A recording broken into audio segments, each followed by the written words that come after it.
When there's no more hope is left in me, I can see what comes my way.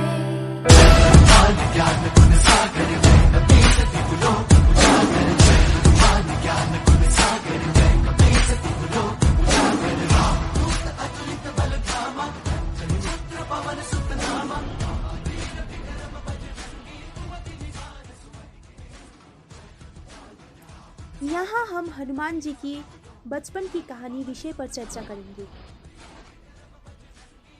वायु के पुत्र हनुमान भगवान राम के प्रति अपने अतुलनीय भक्ति के लिए जाने जाते थे।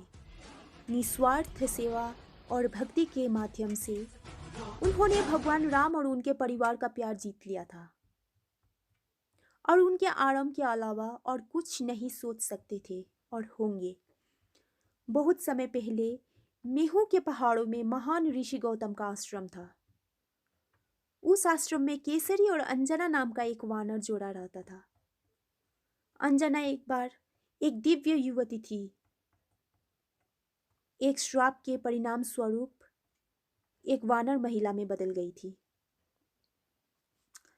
ऐसा कहा गया था कि यदि वह भगवान शिव के अवतार को जन्म देती तो उसका श्राप दूर हो जाएगा। कृपया मुझे एक बच्चे का आशीर्वाद दे। अंजना की गहन प्रार्थनाओं के कारण उसकी इच्छा जल्द ही पूरी हो गई। जब राजा दशरथ ने संतान प्राप्ति के लिए यज्ञ किया तो उन्होंने पवित्र पुण्य का आशीर्वाद मिला। वो इस पुण्य को अपनी पत्नियों के बीच बांटना चाहते थे और वायु ने इसका हिस्सा ले जाकर अंजना को दे दिया। जैसे ही उसने इसे पिया उसे भगवान शिव का आशीर्वाद महसूस हुआ। वायु के देवता वायु प्रकट हुए और उन्हें आशीर्वाद दिया। अंजना से कहा, तुम शीघ्र ही एक ऐसे बालक की मां बनोगी जिसमें आत्मीय साहस, प्रचंड शक्ति, गति और उड़ने की शक्ति होगी। अंजना ने कहा, मैं धन्य हूँ। समय आने पर अंजना ने वानर मुख वाले बालक को जन्म दिया। केसरी और अंजना ने अपने बेटे का नाम बजरंग रखा, जिसका अर्थ है लोहे के शरीर वाला। वो एक मजबूत और शरारती युवा लड़के के रूप में बड़ा हुआ। एक दिन अंजना ने उससे कहा, मैं कुछ घंटों में वापस आऊंगी। अंजना भी सोते हुए बजरंग को छोड़कर फल लेने चली गई। बजरंग थोड़ी देर बाद कौन उठा। उसने अपनी माँ को खोजा। माँ, आप कहाँ हो?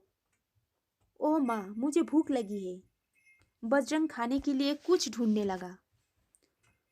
अचानक उसकी नजर क्षितिज पर पड़ी, जहां सूर्य अपनी पूरी आभा के साथ उग रहा था। क्योंकि वो एक बड़े पके स्वादिष्ट फल जैसा लग रहा था, बोले, हनुमान जी, वाह क्या पका हुआ फल है, मुझे इसे पकड़ने दो। वायु द्वारा उड़ने की शक्ति का आशीर्वाद पाकर बजरंग ने सूर्य की ओर छलांग लगा दी और जल्द ही आकाश में तीव्र गति से उड़ने लगा। अपने छोटे पुत्र को देखकर वायु भयभीत हो गए। कहा, मुझे सूर्य देव की चिलचिलाती गर्मी से उसकी रक्षा करनी चाहिए। हुआ यूं कि वो सूर्य ग्रहण का दिन था। राहु सूर्य को निगलने के लिए आगे बढ़ रहा था। आह, यह कौन है? सूर्य की ओर आ रहा हो। आशा है वो भी इस फल के लिए आए होंगे। अपने फल को बचाने की कोशिश में बजरंग ने राहु को डरा दिया, जो डरकर घटनास्थल से भाग गया। राहु जितनी तेजी से भागा उतनी ही तेजी से वो उड़ गया। हे इंद्र, कृपया मेरी रक्षा करे। क्या हुआ? क्या बात? एक छोटा सा बंदर का बच्चा जो अजय प्रतीत होता है। इंद्र बहुत क्रोधित थे। वो शरारती छोटा बंदर, चाहे वो कोई भी हो, उसे सबक सिखाया जाना चाहिए। इंद्र ने अपने विशेष हथियार वज्रालजम से जोरदार प्रहार किया। झटका इतना जोरदार था कि बजरंग बेहोश होकर जमीन पर गिर पड़े और उनकी ठुड्डी टूट गई। यह देखकर वायु बहुत क्रोधित हुए। भारी मन से उसने अपने बच्चे को उठाया और एक गुफा के अंदर चला गया। वायु ने कहा, मुझे सभी को सबक सिखाना चाहिए और मेरे बेटे बजरंग को जो नुकसान हुआ है उसकी सजा पूरी दुनिया को देनी चाहिए। अब मैं धरती पर नहीं फूकूंगा। वायु के निर्णय के परिणाम स्वरूप पृथ्वी पर प्रत्येक जीवित प्राणी को कष्ट हुआ। देवता स्वयं बहुत परेशान थे। वे करने और वायु को शांत करने का अनुरोध किया। ब्रह्मा ने कहा, मैं इस स्थिति को संभाल दूंगा। इंद्र देवताओं के राजा होने के नाते आपने एक मासूम बच्चे पर हमला किया जो भूख से भोजन की तलाश में आया था। ब्रह्मा ने बजरंग को गोद में लिया और दुलार किया। बच्चे ने तुरंत अपनी आंखें खोली और उठ बैठा।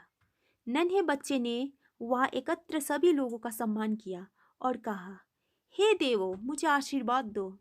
सूर्य ने कहा, मुझे एक बच्चे के खिलाफ घातक हथियार का इस्तेमाल करने पर शर्म आती है। मैं तुम्हें आशीर्वाद देता हूँ कि आज के बाद कोई भी हथियार तुम्हें घायल नहीं कर सकेगा। मैं तुम्हें जलील जीवन का आशीर्वाद देता हूँ। मौत तुम्हें कोई नुकसान नहीं पहुंचाएगी, आग तुम्हें नुकसान नहीं पहुंचाएगी। इस घटना के बाद भी हनुमान बहुत शरारती थे। वो ऋषियों और अन्य लोगों को परेशान कर रहा था, हमेशा की तरह। हनुमान ने ऋषि को परेशान किया जो ध्यान कर रहे थे। ऋषि गुस्से में थे और वो तो मैं तुझे गाली दे रहा हूँ। आप अपनी शक्तियों को महसूस करना और पहचानना बंद कर देंगे और जैसे ही कोई आपको इसकी याद दिलाएगी। उसने उसे श्राप दिया। इससे उन्हें शांति मिली और उन्होंने ऋषियों के साथ अपना पाठ शुरू किया। कुछ दिनों के बाद हनुमान ने अपने पिता से कहा, कृपया मेरे गुरु बने और मुझे वेद सिखाएं। उसके पिता ने कहा, मेरे बच्चे, मैं इतना नहीं सीखा हूँ कि तुम्हें सिखा सकूं। यदि आपने सीखने का दृढ़ निश्चय कर लिया है तो सूर्य ही एकमात्र ऐसे व्यक्ति है जो आपको सिखा सकते हैं और आपके गुरु बन सकते हैं। हनुमान ने तुरंत उचित छलांग लगाई और सूर्य के पास गए।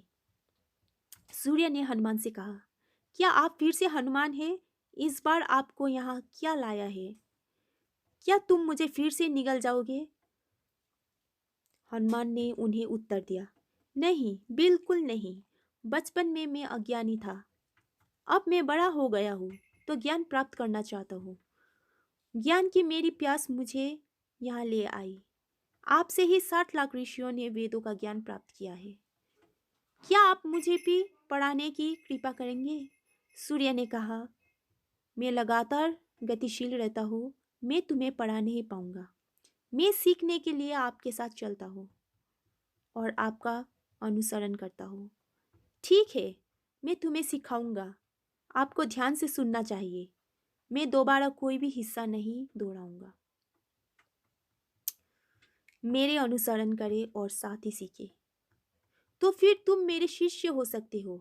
इतना कहकर सूर्य प्रकाश की चमक में आगे बढ़ने लगे। हनुमान भी उसी समय चले और सीखे। 60 परिक्रमा में हनुमान ने सब कुछ सीख लिया। सूर्य हनुमान से प्रसन्न हुए।